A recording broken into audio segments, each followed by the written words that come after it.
Hello नमस्कार, मैं ऋषिकांत कुमार बोल रहा हूँ। यह बेलसर पटेढ़ी अस्पताल है, जहाँ देखिए कि भारी मात्रा में आशा दीदी के कार्यक्रम हो रही है। यह धरना प्रदर्शन का कार्यक्रम सुचारू रूप से चल रही है।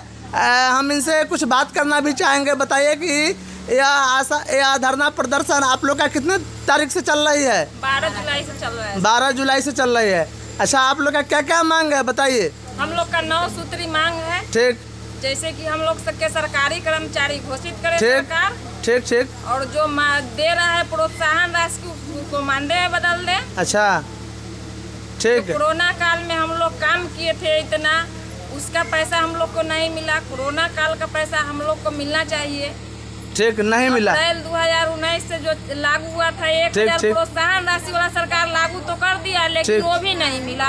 अप्रैल 2019 से बाकी है।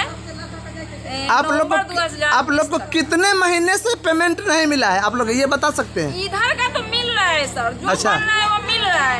लेकिन जो पहले वाला था वो हम लोग को नहीं मिला। मिल कहाँ रहा है? मिल चाहिए हमको हम लोग को प्रोत्साहन राशि नहीं चाहिए, हम लोग को मानदेय चाहिए। ठीक ठीक ठीक।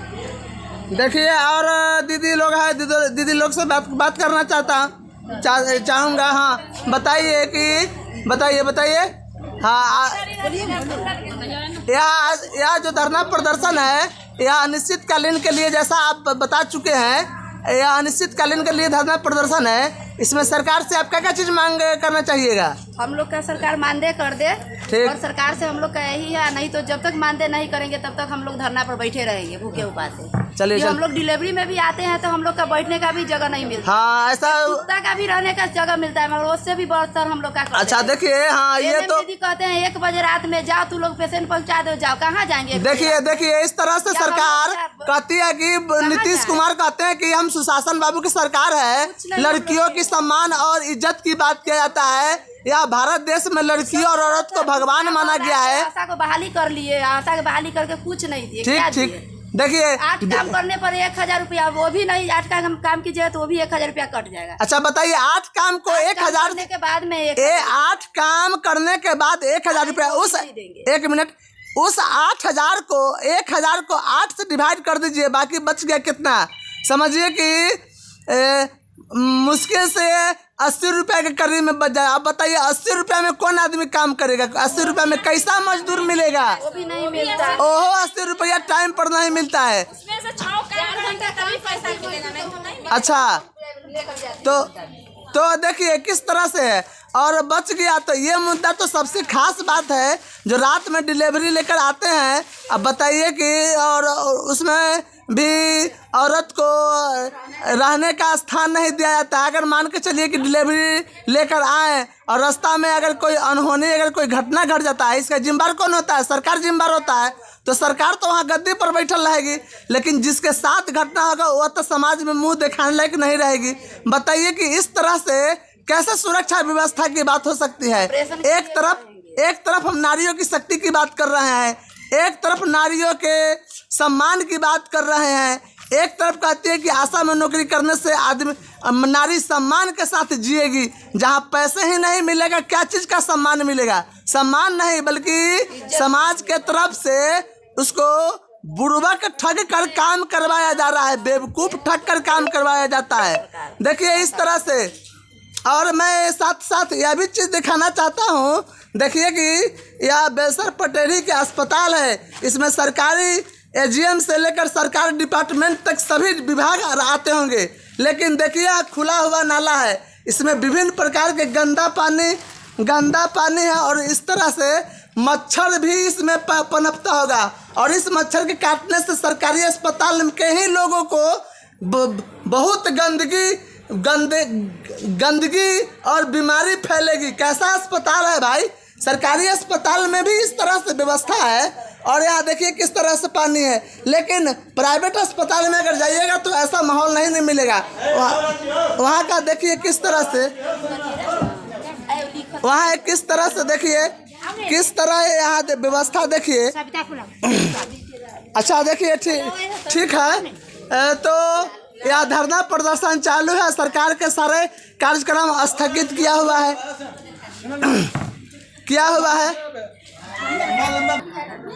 ठीक है, देखिए यह आशा दीदी का कार्यक्रम हम दिखा रहे थे, बीच में नाला का कार्यक्रम भी साथ साथ सामने आया था तो हम दिखा दिए थे। ठीक है, यह दीदी लोग धरना प्रदर्शन किए हैं और 903 मांग है। देखिए हाँ, मंगलवार के दिन न्यूज में पता चला था कि एक सोनी मैम का तबीयत भी खराब हो गया था, जो आशा कार्यकर्ता है। कहाँ है सोनी मैम, चली गई का? हाँ बताइए, आपको क्या हो गया था तबीयत में, कैसे तबीयत खराब हो गया था? क्या पेट में भूखे प्यासे पेट में दर्द हो गया था। अच्छा, आप लोग खाना खा के नहीं आते हैं क्या? खाना सवेरे चल आते हैं तो खाना कहाँ से खाएं? और सुबह क्या बजे से धरना आप लोग? 6 बजे से। और 6 बजे से 2 बजे तक देते ले? हाँ। अच्छा बताइए कि किस तरह से, देखिए 6 बजे से 2 बजे तक कार्य करती है, खाना भी नहीं खाती है। बताइए कि इनका मांग को सरकार को सुनना चाहिए या नहीं सुनना चाहिए? इस तरह से मैं यह वीडियो दिखाकर मैं कहना चाहता हूं कि कृपया सरकारी और सरकार का प्रोग्राम को सुना जाए और इन लोग का कार्यक्रम को सफल बनाया जाए और इस तरह से धरना प्रदर्शन को समाप्त किया जाए। जहां इतना आशा लोग बैठकर एक जगह नारेबाजी करेंगे, वहां सारा अस्पताल का कार्यक्रम बंद हो जाएगा। पैसे जिसके पास काफ़ी पैसे है वो तो अपना कहीं ना कहीं इलाज करा लेंगे, उनका डिलीवरी भी हो जाएगा, उनका सारा कार्यक्रम होगा, उनका बच्चा अपंग भी नहीं होगा। लेकिन जिस बिहार में जिस व्यक्ति के पास खुद खाने के लिए और रहने के लिए पैसा नहीं है, वो लाखों करोड़ों रुपया इलाज कराने के लिए कहाँ से पैसा लाएंगे? आप समझ सकते हैं। आप डिलीवरी भी अगर होता तो कम से कम 50 से 70 हज़ार रुपया नॉर्मल डिलीवरी में लग जाता है। इतना दवाई, अस्पताल का चार्ज, बेड चार्ज, इधर उधर का सब खर्च लेके 60 से 70 हज़ार रुपया लग जाता है लगभग डिलीवरी में। अब बताइए कि नॉर्मल आदमी इतना पैसा कहाँ से लाएगा अभी? उसके बाद अगर कहीं ऑपरेशन हो जाता है तो 1.5 से 2 लाख 3 लाख रुपया भी लग जाता है।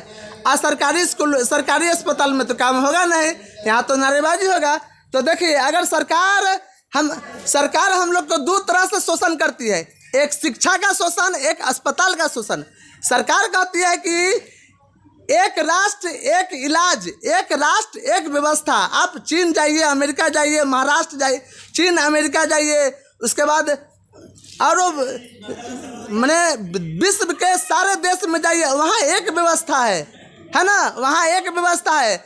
आप अगर कोई इसमें से कोई अगर पढ़े लिखे होइएगा तो आप देख सकते हैं वहाँ का सारा एक व्यवस्था है। यानी कि जो करोड़पति है उसका बच्चा भी वहीं पढ़ेगा जो जहाँ की गरीब का बच्चा पढ़ता है। लेकिन यहाँ अलग अलग व्यवस्था है। यहाँ समाज को 2 भागों में बांटा गया है, एक उच्च वर्ग, एक निम्न वर्ग। निम्न वर्ग में हम लोग आशा कर्मी लोग आते हैं और उच्च वर्ग में मंत्री, विधायक, MP, डॉक्टर है ना, ये सब उच्च वर्ग में आते हैं तो उनका तो जीवन कट जाता है। लेकिन बताइए कि हम लोग का क्या स्थिति होगा जब इस तरह से धरना प्रदर्शन रहेगा। तो इसीलिए सरकार और हम लोग का भी कर्तव्य बनता है कि जाति के आधार पर वोट न दे, पैसा के आधार पर वोट न दे। उसके बाद पैसा बांटता है, अगर कोई विधायक मंत्री पैसा बांट कर चाहे तो वोट दे तो खाइए खूब, और लेकिन वोट मत दीजिए। मैं को पैसा बांटेंगे। हाँ ठीक, कितना आदमी को पैसे से सब नहीं खरीदा जाता है, सरकार पैसा से खरीदते हैं। आशा लोग के काम करवाते हैं दिन रात और सर दूसरे को पैसा बांटते हैं। आशा के परिवार लोग से नहीं वोट, एक आदमी थोड़ी है, 1 लाख आशा है। 1 लाख वोट से गिर जाएंगे तो सरकार हार कुर्सी से उतर जाएंगे। देखिए किस तरह से। तो देखिए इस तरह से तो आप लोग आज प्रण लीजिए कि चाहे जो कुछ भी हो, आगे वोट में नहीं, वोट देना है, जनतंत्र का विरोध नहीं करना है, लेकिन योग्य सरकार को वोट देना है। हाँ, योग्य सरकार का वोट देना है। वोट नहीं दीजिएगा, वोट नहीं दीजिएगा, फिर भी वह कहीं ना कहीं कोई ना कोई वोट देगा। इसलिए वोट तो करना है, लेकिन हम लोग थोड़ी जानते हैं कि कौन सरकार हम लोग के देगा अभी है ना। हाँ, तो उसका भी हम लोग अति बताएंगे, डिसाइड कर लेंगे कि कौन सरकार। हाँ सही बात है, गाड़ी बना रहे हैं कौन। चलिए ठीक है, तो हाँ लगाइए जल्दी बोलिए नारा लगाइए। हमारी मांगे पूरी करो, हमारी मांगे पूरी करो, हमारी मांगे पूरी करो। हम आशा बहनों एक है, एक है, एक है। आशा बहनों एक है, एक है, एक है। बोलिए बोलिए। जो हमसे टकराएगा चूर चूर हो जाएगा, जो हमसे टकराएगा चूर चूर हो जाएगा।